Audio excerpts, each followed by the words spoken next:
In Utah, just outside their biggest city, lies the largest saltwater lake on the Western Hemisphere, sometimes called America's Dead Sea. It is the Great Salt Lake.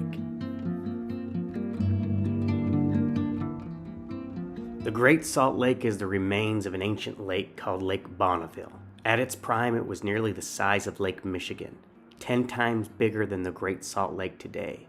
Most of the peaks that surround the lake right now would have been underwater.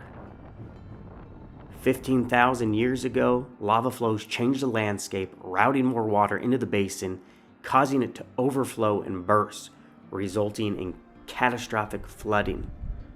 After that, Bonneville started to evaporate and became the Great Salt Lake as we know it today.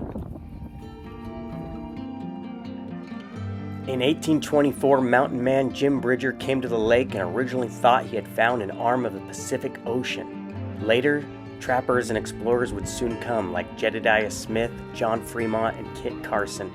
These explorers met the Utes, Shoshone, and Paiute people. Before those tribes, the Fremont culture called this area home. They left artifacts. But even before them, we find evidence of a much earlier people, the Archaic. These petroglyphs are believed to be from the Middle to Late Archaic period, so 6000 to 1000 BC.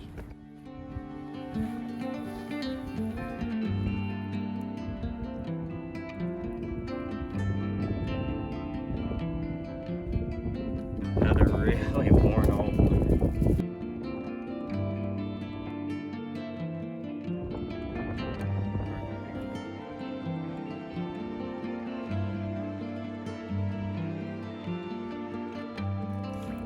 But, I mean, it's just crazy salty.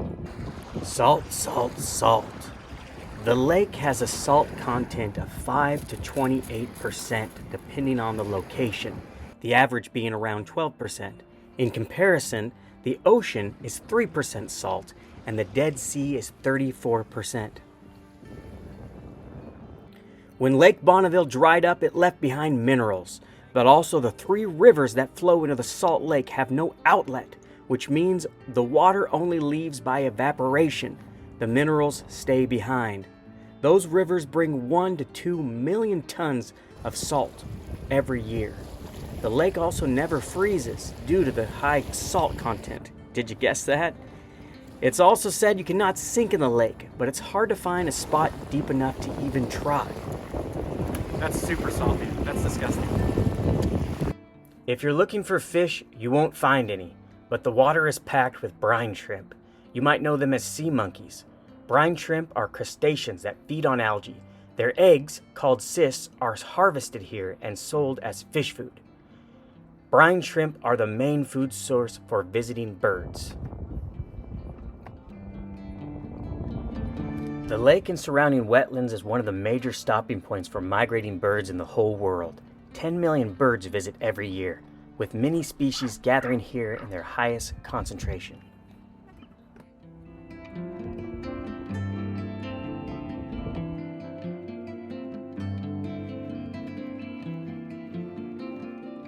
The largest island on the lake, Antelope Island, has bison, pronghorn, and bighorn sheep.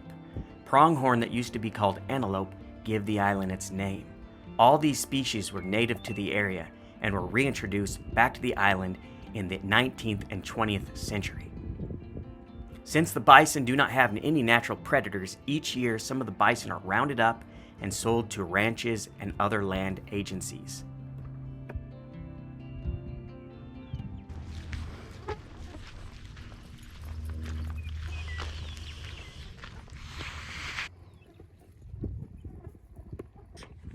Oh, there's one in my ear.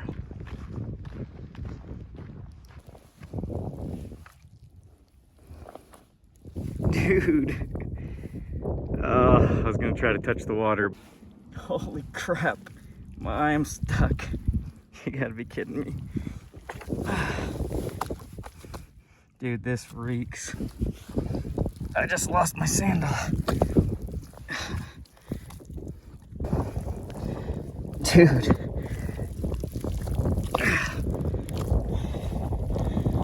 Holy crap.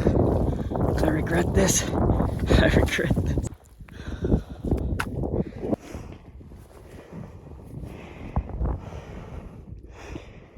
Well, there you go. I'm gonna try to do it anyways.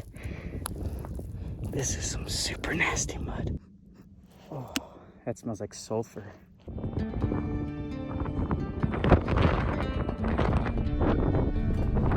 Sure, the area can be windy, buggy, and stinky, but this place has no shortage of beauty, history, and legends. Have you heard of the legend of a man who released 2 whales into the lake that later supposedly disappeared? Or the lake monster with the body of a crocodile and the head of a horse? How about the true story of Jean-Baptiste, the grave robber who stole clothes from 300 graves, banished to one of the islands to later escape? There are multiple shipwrecks that can be found here, including a boat called the Timely Gull, commissioned by Brigham Young to transport cattle to Antelope Island. Currently, many shipwrecks can be seen right now due to very low water levels. Did you hear of Pink Floyd the Flamingo, who escaped from a zoo and spent time living out here? Or Saltaire, the famous resort which burned down twice to be rebuilt each time? Have you seen the Spiral Jetty, an earthwork sculpture built in 1970? And of course, there's the renowned Bonneville Salt Flats, where people have broken land speed records again and again for years on motorcycles and jet engine machines. What other sights, facts, and history did I miss? What do you know about the Great Salt Lake? Be brave, bring a bug net, and go discover the beauty of the Great Salt Lake.